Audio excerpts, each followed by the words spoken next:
Our home was destroyed in an airstrike. I had to protect my children. The sound of my daughter's laughter turned to screams in an instant. One moment, we were sharing breakfast in our small kitchen in Tehran. The next, our world collapsed in dust and concrete. I didn't have time to think, only to act. With Leila clutched to my chest and Reza's small hand in mine, I ran through what remained of the only home my children had ever known. This wasn't supposed to be our story, but war doesn't ask permission before it rewrites your life. If you've ever wondered what true strength looks like, stay with me. My name is Maryam, and this is how my children and I survived when everything we knew was destroyed. If this story touches your heart, please consider liking this video and subscribing to hear more stories of resilience from around the world. I never imagined I would raise my children alone in peacetime, let alone during conflict. My husband Javad died 3 years before the bombings began, a heart attack at 36 that left me a widow at 32 with 2 small children. Leila was just 4 then, and Reza 6. We managed in our modest apartment in the eastern district of Tehran, close enough to my parents that they could help with childcare while I worked double shifts at the hospital as a nurse. Life wasn't easy, but it was ours. I had photographs of Javad on every wall. The children would kiss his picture before bed each night. Baba is watching over us from heaven, I would tell them. I believed it then. Now I wonder if he was watching the day our neighborhood disappeared. The first explosions came at dawn on a Tuesday.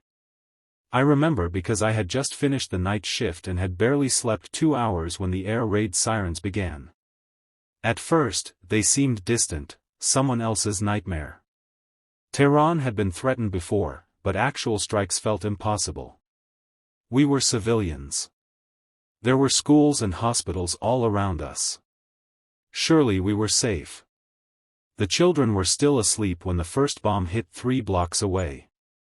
The building shook, and plaster dusted down from our ceiling. I ran to their bedroom, heart pounding so hard I could barely breathe.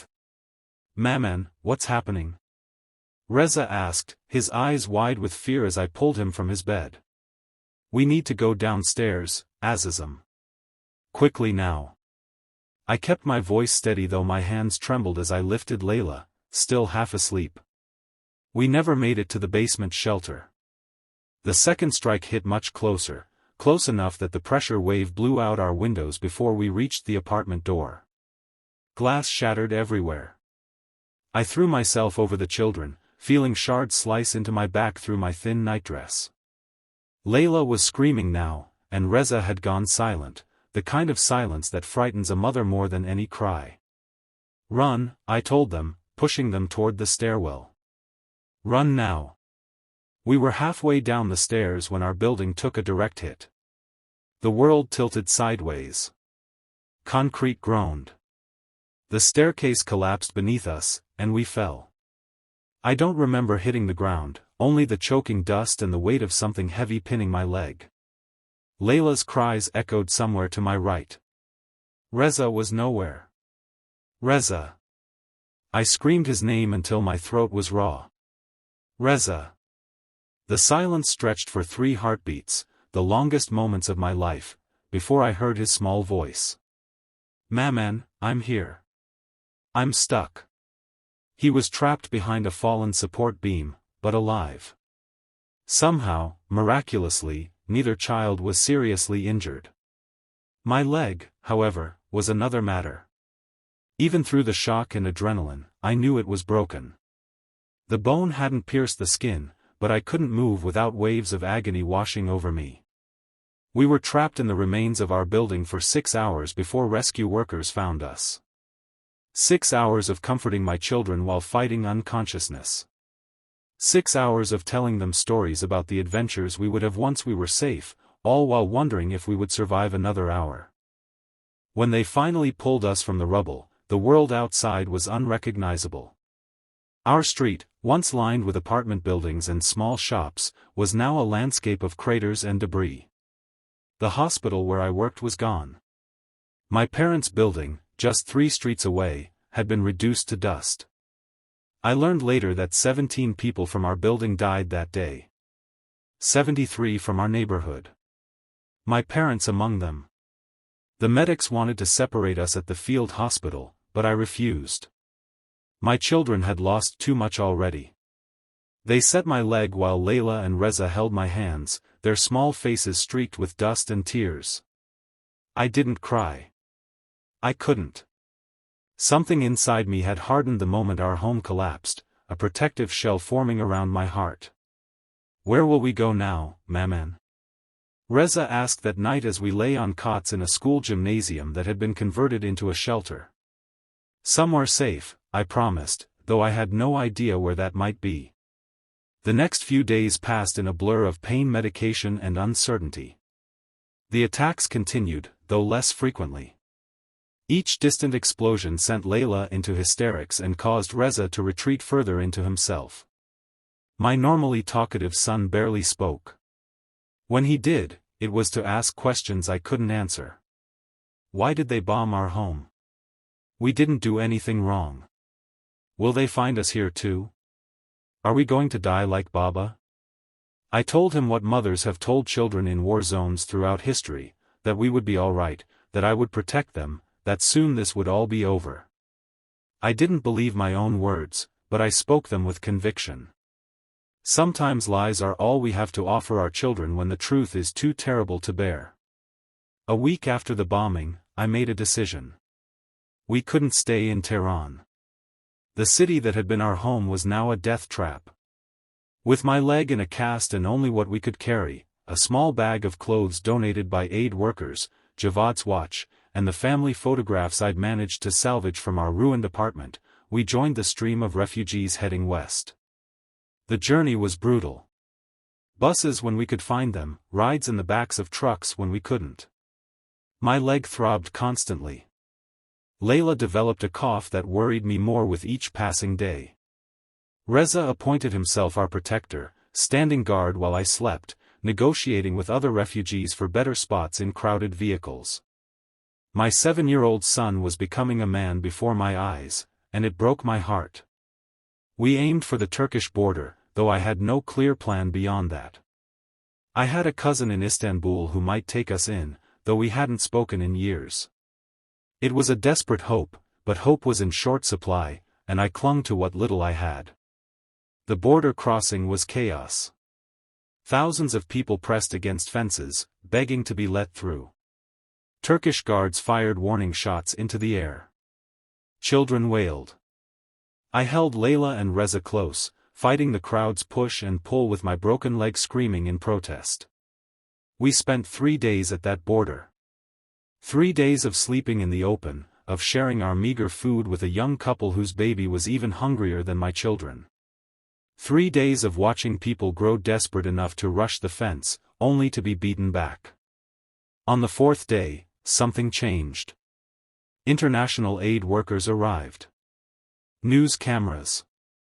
Suddenly the guards were processing people, letting small groups through. When our turn came, I hobbled forward on my makeshift crutch, children clutched to my sides. The guard looked at my leg, then at Leila's feverish face. He hesitated only a moment before waving us through. That night, we slept in a proper tent in a refugee camp just inside Turkey. Leila received medicine for what turned out to be bronchitis. My leg was examined by a real doctor. We had blankets. We had food. It wasn't home, but it was safety, and for the first time since the bombing, I allowed myself to cry, quietly, after the children were asleep. The refugee camp became our home for the next 2 months. We shared our tent with 2 other families, both with their own stories of loss and narrow escape. In that strange community of the displaced, we found a new kind of strength. The women took turns watching each other's children. The men, those who had survived, worked on improving the camp conditions. We created a school of sorts, where those who had been teachers before taught the children for a few hours each day. Reza thrived in this environment. He appointed himself translator for an elderly couple who spoke no Turkish or English. He organized games for the younger children. He smiled again. Leila recovered from her illness and became everyone's darling, her bright laugh returning like the first flower after winter. As for me, I began working in the camp's medical tent once I could walk without crutches. My nursing skills were desperately needed. The work kept my mind occupied during the day, though nightmares of falling buildings haunted my sleep. It was through my work in the medical tent that I met Farida, a doctor from the International Red Cross. She took an interest in our situation, particularly after seeing Reza's intelligence and Leila's charm. "There's a program," she told me one evening as we sterilized instruments.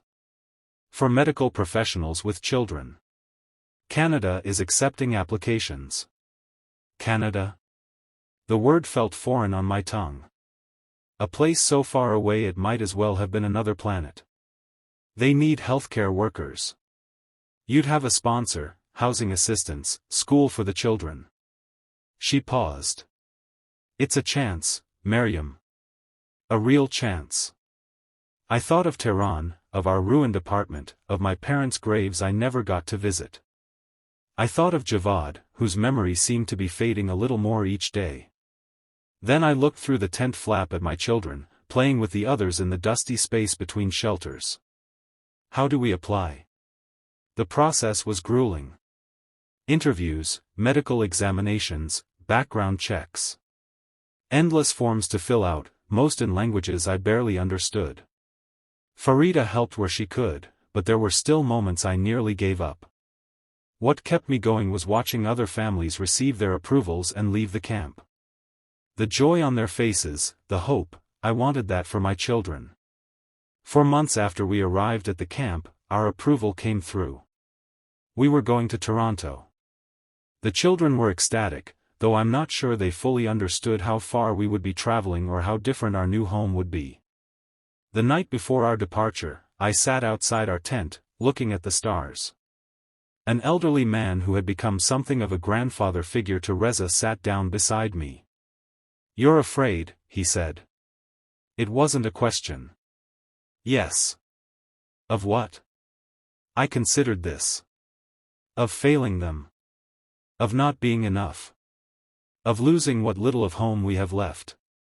He nodded slowly. I was 43 when the revolution forced me to leave Iran the first time. I thought my life was over. Instead, it was just beginning. He patted my hand. "Your children don't need Iran, Maryam. They need you. Home is not a place. It's people." The journey to Canada was long but surprisingly comfortable compared to our flight from Tehran. 8 organizations provided escorts. We had proper documents. Still, I didn't truly believe it was real until our plane landed in Toronto and we stepped into the terminal to find a small group waiting with a sign bearing our names. Our sponsor was a Persian-Canadian family who had left Iran 30 years earlier. They had prepared an apartment for us, nothing fancy, but clean and safe, with 2 bedrooms and a small balcony. There were toys for the children. Books in Farsi. A refrigerator stocked with familiar foods alongside Canadian staples they thought we should try. "Welcome home," our sponsor Dariush said as he opened the door. Home. The word caught in my throat. That first year in Canada tested us in ways the bombing hadn't. There was the language barrier, though my English was better than most. There was the cold, a Canadian winter is nothing like Tehran. There were the nightmares that plagued both children, the way Leila would scream at loud noises, the way Reza would check and recheck the locks on our doors. I found work at a community health clinic serving other immigrants. The pay was less than I'd earned in Iran, but it was enough. The children started school, struggled, adapted, and eventually thrived. We learned to ice skate. We tried maple syrup. We built a snowman. Slowly, painfully, we built a new life. 3 years have passed since we left Iran. Reza is 10 now, top of his class in mathematics and science. He wants to be an engineer, to build things that can withstand anything. Leila is 8, still charming everyone she meets, but with a resilience that sometimes makes me stare in wonder. How did I create such strong children? We still speak Farsi at home. I still cook the dishes my mother taught me. We celebrate Nowruz and Yalda alongside Christmas and Canada Day. Our apartment has photographs of Tehran on the walls alongside pictures of Toronto. I want my children to know where they come from, but also to embrace where they are. Last month, Reza asked if we would ever go back to Iran. Would you want to? I asked him. He thought for a long moment. I want to see where Baba is buried. And Mamani and Babai. But I don't want to live there again. He looked up at me, suddenly seeming much older than 10. I'm not afraid here, Maman. Not afraid. Such simple words, but they contain everything I've fought for. I don't know what the future holds for us. The conflict that drove us from our home continues. The apartment where we once lived has been rebuilt, I'm told, though the neighborhood is unrecognizable. My parents' graves are in a cemetery that was itself damaged in later attacks. The Iran of my memories exists now only in those memories. But we are here. We are alive. My children laugh and learn and grow. They no longer flinch at loud noises. They sleep through the night. They have friends, dreams, possibilities I couldn't have imagined in those dark days after the bombing. Sometimes I look at them and marvel at how far we've come. From the rubble of our apartment to this peaceful life thousands of miles away. The journey has left its scars, my leg still aches when it rains, and I doubt I'll ever sleep deeply again, but we survived. More than survived, we found a way to live again. If there's anything I've learned, it's that strength isn't about never breaking. It's about how you put yourself back together. It's about looking at the impossible and taking the first step anyway. It's about holding your children close and promising to protect them, even when you have no idea how you'll keep that promise. And sometimes, it's about accepting that home isn't where you were born or where your ancestors are buried. Home is wherever your children feel safe enough to dream. So that's our story, or at least, the story so far. From a bombed apartment in Tehran to a new life in Toronto. From despair to hope. From running away to moving toward. It's not the life I planned, but it's the life we've built, day by day, choice by choice. And when I watch my children sleeping peacefully in their beds, secure in the knowledge that no bombs will fall tonight, I know that every painful step of our journey was worth it. Because they are my home now. And I am theirs. And together, we are unbreakable.